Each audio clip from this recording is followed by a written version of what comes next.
ಪ್ರತಿಭಟನೆಗೆ ಮೋದಿ ಅವರು ಮಾತಾಡುವಾಗ ಟಾಂಗ್ ಕೊಟ್ರು. ಮುಖ್ಯಮಂತ್ರಿ ಕಾನೂನನ್ನ ಪಾಲಿಸ್ತಾ ಇಲ್ಲ ಅಂತ ಟೀಕೆಯನ್ನ ಮಾಡಿದ್ರು. ಅದಕ್ಕೆ ಒಂದು ಎಕ್ಸಾಂಪಲ್ ಅನ್ನ ಕೂಡ ಕೊಟ್ರು. ಅವರು ಗುಜರಾತ್ನಲ್ಲಿ ಮುಖ್ಯಮಂತ್ರಿ ಆಗಿದ್ದಾಗ ಯಾವ ರೀತಿ SIT ರಚನೆಯಾಗಿ ತಾವು ಕೂಡ ಕಾನೂನನ್ನ ಪಾಲನೆ ಮಾಡಬೇಕಾಯ್ತು.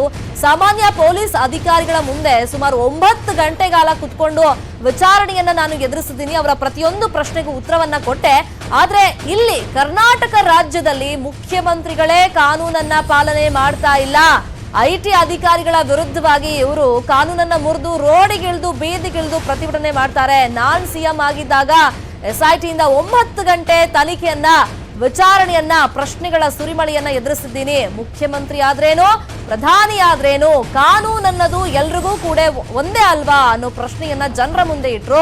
ತಾನು CM ಆಗಿದ್ದಾಗ ಯಾವ ರೀತಿ ಕಾನೂನು ಪಾಲನೆಯನ್ನ ಮಾಡಿದ್ದೆ, ತನ್ನ ಮೇಲೆ ಆರೋಪ ಬಂದಾಗ ವಿಚಾರಣೆಯನ್ನ ಎದುರಿಸಿದ್ದು. ಜೊತೆಗೆ ಇಲ್ಲಿ ಕರ್ನಾಟಕ ರಾಜ್ಯದಲ್ಲಿ ಮುಖ್ಯಮಂತ್ರಿಗಳು ಏನ್ ಮಾಡ್ತಾ ಇದ್ದಾರೆ, IT ರೇಡ್ ಆದ್ರೆ ಸೀದಾ ಬಂದು ಪ್ರತಿಭಟನೆ ಮಾಡ್ತಾರೆ.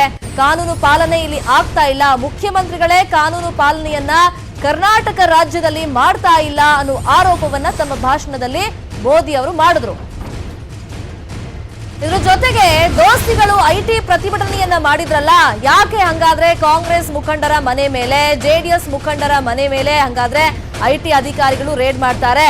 ಬಿಜೆಪಿ ಅವರ ಕುಮ್ಮಕ್ ಇದ್ರಲ್ಲಿ ಇದೆ. ಬಿಜೆಪಿ ಅವ್ರು ಹಂಗಾದ್ರೆ ಕಣ್ಣಿಗೆ ಕಾಣ್ತಾ ಇಲ್ವಾ IT ಡಿಪಾರ್ಟ್ಮೆಂಟ್ಗೆ ಅಂತ ಪ್ರತಿಭಟನೆ ಮಾಡಿದ್ರಲ್ಲ ರೀಸೆಂಟ್ ಆಗಿ. ಆ ವಿಚಾರವನ್ನ ಕೂಡ ಪ್ರಧಾನಿ ನರೇಂದ್ರ ಮೋದಿ ಅವರು ಭಾಷಣದಲ್ಲಿ ಪ್ರಸ್ತಾಪ ಮಾಡಿದ್ರು. ಕಾನೂನು ಪಾಲನೆ ಹಂಗಾದ್ರೆ ಇಲ್ಲಿ ಎಲ್ಲ ಆಗ್ತಿದೆ ಅನ್ನೋ ಮಾತನ್ನ ಕೂಡ ಹೇಳಿದ್ರು. CM ಆದ್ರೂ ಕೂಡ ಕಾನೂನು ಪಾಲನೆ ಮಾಡಬೇಕಾಗುತ್ತೆ. ಪ್ರಧಾನಿ ಹುದ್ದೆಯಲ್ಲಿದ್ರು ಕೂಡ ಸಾಮಾನ್ಯ ಜನರಿಗೂ ಅದೇ ಕಾನೂನು ಅನ್ವಯ ಆಗೋದು, ಅಧಿಕಾರದಲ್ಲಿ ಇದ್ರೂ ಕೂಡ ಅದೇ ಕಾನೂನು ಅನ್ವಯವಾಗೋದು.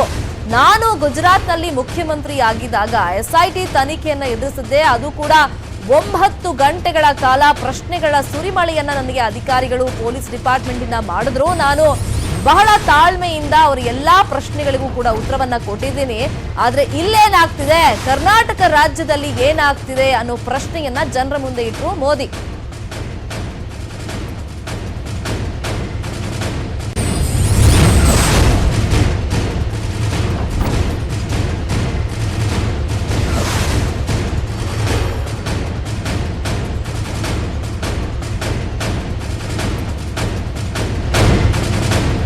ಇನ್ನೊಂದು ವಿಚಾರವನ್ನ ಕೂಡ ಪ್ರಸ್ತಾಪ ಮಾಡಿದ್ರು. ತಪ್ಪು ಮಾಡಿಲ್ಲ ಅಂದ್ರೆ ಭಯ ಯಾಕೆ? ಅಧಿಕಾರಿಗಳಿಗೆ ಏನು ಪ್ರಶ್ನೆ ಕೇಳ್ತಾರೆ ಈ IT ರೇಡ್ ಆದಂತ ಸಂದರ್ಭದಲ್ಲಿ, ಅದಕ್ಕೆ ಸರಿಯಾಗಿ ಉತ್ತರವನ್ನ ಕೊಟ್ರಾಯ್ತು. ತಪ್ಪು ಮಾಡಿಲ್ಲ ಅಂದ್ರೆ ಇವ್ರಿಗೆ ಯಾಕೆ ಭಯ ಆಗುತ್ತೆ? ಇವ್ರು ಯಾಕೆ ಬೀದಿಗಿಳಿದು ಪ್ರತಿಭಟನೆಯನ್ನ ಮಾಡ್ತಾರೆ? ತಪ್ಪು ಮಾಡಿಲ್ಲ ಅಂದ್ರೆ ಇವ್ರಿಗೆಲ್ಲ ಭಯ ಯಾಕೆ ಅನ್ನೋ ಪ್ರಶ್ನೆಯನ್ನ ಕೂಡ ಮಾಡಿದ್ರು. ಅದಕ್ಕೊಂದು ಎಕ್ಸಾಂಪಲ್ ಅನ್ನು ಕೂಡ ಅವ್ರದೇ ಖುದ್ದು ಎಕ್ಸಾಂಪಲ್ ಅನ್ನ ಕೊಟ್ಟಿದ್ದು. ಗುಜರಾತ್ ನಲ್ಲಿ ಅವರು ಮುಖ್ಯಮಂತ್ರಿ ಆಗಿದ್ದಾಗ ಏನಾಯ್ತು, SIT ಇಂದ ಯಾವ ರೀತಿ ಎಲ್ಲ ವಿಚಾರಣೆ ಆಯ್ತು, 9 ಗಂಟೆಗಳ ಕಾಲ ಅವ್ರು ಯಾವ ರೀತಿ ವಿಚಾರಣೆಯನ್ನ ಎದುರಿಸಿದ್ರು ಅಂತ. ಹಾಗಾದ್ರೆ IT ಇಲಾಖೆ ಅವರು ದಾಳಿ ಮಾಡಿದಾಗ ಇಲ್ಲಿ ಏನಾಯ್ತು, ಜೊತೆಗೆ ಗುಜರಾತ್ ನಲ್ಲಿ ಮುಖ್ಯಮಂತ್ರಿ ಆಗಿದ್ದಾಗ ಅವ್ರು ಯಾವ ರೀತಿ ಉದಾಹರಣೆ ಕೊಟ್ಟರು ಭಾಷಣದಲ್ಲಿ, ಮತ್ತೊಮ್ಮೆ ಕೇಳ್ಕೊಬರೋಣ. यहाँ कोई भी नागरिक मुझे बताइए, इनकम टैक्स वाला आपके यहां आएगा तो आप उसको अपनी सारी चीजें दिखाएंगे कि नहीं दिखाएंगे? कानून का पालन करेंगे कि नहीं करेंगे? क्या कोई बड़ा आदमी हो गया तो उसको सामान्य नागरिक से अलग हक मिल जाता है क्या? अरे मोदी ने लाल बत्ती इसलिए हटाई है कि जरा जमीन पे आ जाओ। कानून का पालन करना चाहिए कि नहीं करना चाहिए? क्या प्रधानमंत्री ने भी कानून का पालन करना चाहिए कि नहीं करना चाहिए? मुख्यमंत्री ने करना चाहिए कि नहीं करना चाहिए? इनके मंत्री परिषद ने करना चाहिए कि नहीं करना चाहिए? आजकल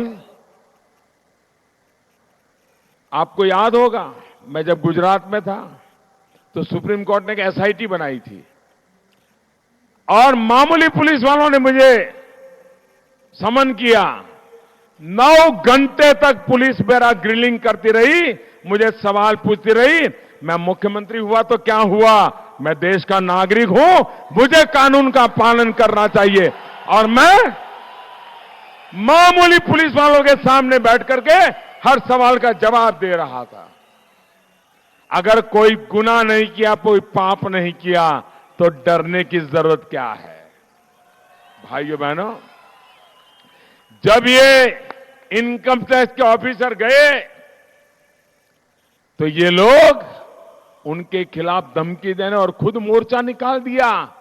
मुझे बताइए, अगर चोरी नहीं की है तो ये दौड़ धूप करने की जरूरत क्या है भाई? और मेरे देशवासियों, मैं ये 2014 में आपको प्रॉमिस करके आया हूं, मैं चौकीदार के नाते काम करता रहूंगा। और जिसने देश को लूटा है उसको लौटाना ही पड़ेगा। और आज भी जो लूटने की हिम्मत करते हैं उनको भी हिसाब लेकर रहूंगा मैं। हमें और आपको मिलकर कर्नाटका को इसी स्थिति से निकालना ही होगा। यहां से जितने ज्यादा बीजेपी सांसद चुने जाएंगे उतना ही यहां की ये महामिलावटी सरकार, उसको जरा लाइन पर आना पड़ेगा। आप चाहते हैं ना यहां कर्नाटका ठीक चले, चाहते हैं कि नहीं चाहते हैं? लूट चोरी बंद हो, चाहते हैं कि नहीं चाहते हैं? इसके लिए आपने मुझे मजबूत करना चाहिए कि नहीं करना चाहिए? मेरी ताकत बढ़ानी चाहिए कि नहीं बढ़ानी चाहिए? मेरी ताकत बढ़ाने के लिए कर्नाटका के एमपी की ताकत बीजेपी को बढ़ानी चाहिए कि नहीं बढ़ानी चाहिए? ಮೋದಿ ಅವರ ಬಗ್ಗೆ ಮಾತಾಡೋದಕ್ಕೆ, ಭಾಷಣದ ಬಗ್ಗೆ ಮಾತಾಡೋದಕ್ಕೆ ಜೆಡಿಎಸ್ ಮುಖಂಡರಾಗಿರುವಂತಹ ಶರವಣ ಅವರು ನಮ್ಮ ಜೊತೆ ಫೋನ್ ಸಂಪರ್ಕದಲ್ಲಿ ಜಾಯ್ನ್ ಆಗಿದ್ದಾರೆ. ಶರವಣ ಅವರೇ, ಐಟಿ ಡಿಪಾರ್ಟ್ಮೆಂಟ್ ಅವರು ದಾಳಿ ಮಾಡಿದಂತ ಟೈಮ್ ನಲ್ಲಿ ಮುಖ್ಯಮಂತ್ರಿ ಈ ರೀತಿ ರೋಡಿಗಿಳಿದು ಪ್ರತಿಭಟನೆ ಮಾಡ್ತಾರಲ್ಲ, ಅದಕ್ಕೆ ಸರಿಯಾಗಿ ಟಾಂಗ್ ಕೊಟ್ಟಿದ್ದಾರೆ ಮೋದಿ ಅವರು. ನಿಮ್ಮ ರಿಯಾಕ್ಷನ್ ಅದಕ್ಕೆ? ನೋಡಿ, ಮೋದಿ ಅವರು ಕೂಡ ಮುಖ್ಯಮಂತ್ರಿಯಾಗಿ ಪ್ರಧಾನಮಂತ್ರಿ ಸ್ಥಾನವನ್ನ ಅಲಂಕರಿಸಿರತಕ್ಕಂಥವ್ರು. ಅವ್ರಿಗೂ ಎಲ್ಲ ಅನುಭವ ಇದೆ. ಬಹುಶಃ ಇವತ್ತೇನು ಐಟಿ ಇಡಿ ಅನ್ನೋದು ಇವತ್ತೇನು ಹೊಸದಾಗಿ ಇವ್ರೇನ್ ಸೃಷ್ಟಿ ಮಾಡಿಲ್ಲ.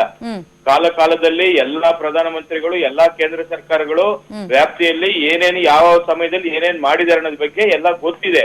ಆದರೆ ನಮ್ಮ ವಿರುದ್ಧ ಇರತಕ್ಕಂಥದ್ದು, ನಮ್ಮ ಪ್ರತಿಭಟನೆ ಇರತಕ್ಕಂಥದ್ದು, ನಮ್ಮ ಧಿಕ್ಕಾರ ಇರತಕ್ಕಂಥದ್ದು ಚುನಾವಣೆ ಸಂದರ್ಭದಲ್ಲಿ ಎಲ್ಲೋ ಒಂದ್ ಕಡೆ ತನ್ನ ವ್ಯಾಪ್ತಿಯಲ್ಲಿ ಬರತಕ್ಕಂತ ಇನ್ಸ್ಟಿಟ್ಯೂಷನ್ ಗಳನ್ನ ಎಲ್ಲೋ ನೀವು ಸೇಡಿನ ರಾಜಕಾರಣ ಮಾಡೋ ಮೂಲಕ, ಈ ತರ ಒಂದು ದಾಳಿ ಮಾಡೋ ಮೂಲಕ ಇವತ್ತು ನೀವು ಮಾಡ್ತಾ ಇರತಕ್ಕಂಥದನ್ನ ನಾವು ಖಂಡಿಸ್ತಾ ಇದೀವಿ. ಯಾಕೆ ಬಿಜೆಪಿ ನಾಯಕರ ಮನೆಗಳಲ್ಲಿ ಯಾಕೆ ಮಾಡ್ತಾ ಇಲ್ಲ ನೀವು? ಬರೀ ಜೆಡಿಎಸ್, ಕಾಂಗ್ರೆಸ್ ಇವರ ಮನೆಗಳೆಲ್ಲ ಮತ್ತೆ ಇವರ ಆಪ್ತರ ಮನೆಗಳಲ್ಲಿ ಮಾತ್ರ ದಾಳಿ ಮಾಡೋದಾಗಿದ್ರೆ ಈ ಕಾನೂನು ಎಲ್ಲರಿಗೂ ಒಂದೇ ಅಲ್ವಾ? ಅದನ್ನ ನಾವು ಪ್ರಶ್ನೆ ಮಾಡ್ತಾ ಇರತಕ್ಕಂಥದನ್ನ ಸನ್ಮಾನ್ಯ ಮೋದಿ ಅವರಿಗೆ ನಾನು ಕೇಳಲಿಕ್ಕೆ ಬಯಸ್ತಾ ಇದ್ದೀನಿ. ಓಕೆ, ಇನ್ನೊಂದು ವಿಚಾರ ಕೂಡ ಪ್ರಸ್ತಾಪ ಮಾಡಿದ್ರು ಭಾಷಣದಲ್ಲಿ. ಇಲ್ಲಿ ಕರ್ನಾಟಕ ರಾಜ್ಯದಲ್ಲಿ ಸಿಎಂ ಯಾರು ಅಂತಾನೆ ಗೊತ್ತಾಗಲ್ಲ. ಸಿಎಂ ಮೇಲೆ ಸೂಪರ್ ಸಿಎಂ ಬೇರೆ, ರಿಮೋಟ್ ಕಂಟ್ರೋಲ್ ಸಿಎಂ ಬೇರೆ. ಹಂಗಾದ್ರೆ ಸಿಎಂ ಯಾರು?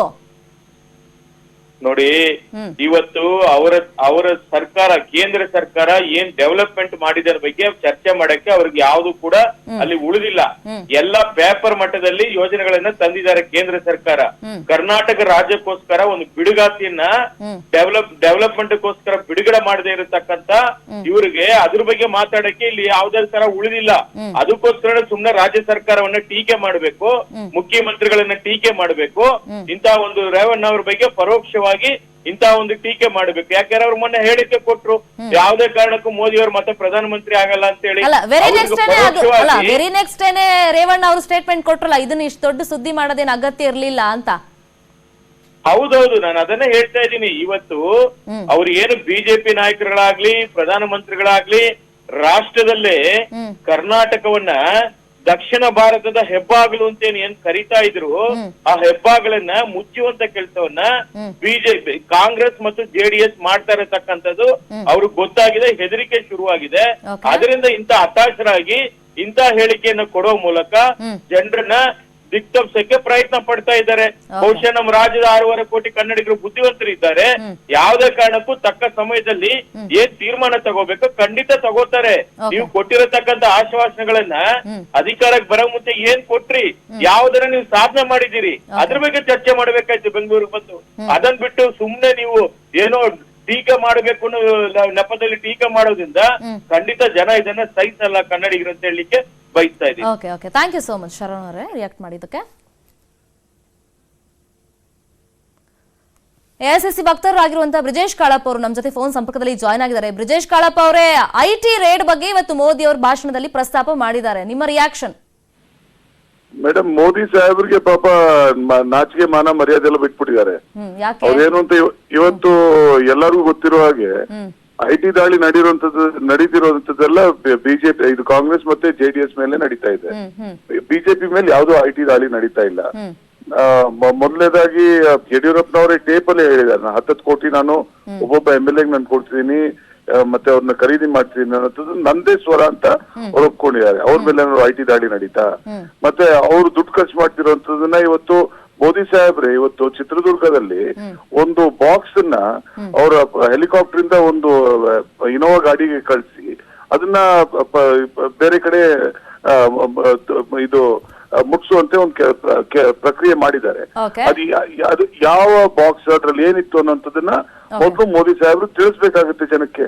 ಯಾಕೆಂತ ಹೇಳಿದ್ರೆ ಯಾವ್ದೇ ಒಂದು ಪ್ರೈಮ್ ಮಿನಿಸ್ಟರ್ ಜೊತೆ ಬಂದಾಗ ಅದು EC ಚೆಕ್ ಆಗಿದೆ, ಅದ್ರ ಒಳಗಡೆ ಏನಿತ್ತು ಅನ್ನೋಂಥದ್ದನ್ನ ಅವ್ರು ತಿಳಿಸ್ಬೇಕಾಗಿದೆ. ಮೂರನೇದು, ಪ್ರೈಮ್ ಮಿನಿಸ್ಟರ್ ಮತ್ತೆ ಅರುಣಾಚಲ್ ಪ್ರದೇಶ್ ಹೋದಾಗ ಅಲ್ಲಿ ಚೀಫ್ ಮಿನಿಸ್ಟರ್ ಕಾನ್ವಾಯ್ದಲ್ಲಿ 1.8 crore ಸಿಕ್ಕಿದೆ. ಇದ್ರ ಬಗ್ಗೆ ಯಾವ IT ದಾಳಿ ನಡೆದಿದೆ? Okay okay okay thank you so much Brijesh Kalappa ಅವರೇ ರಿಯಾಕ್ಷನ್ ಕೊಟ್ಟಿದ್ದಕ್ಕೆ.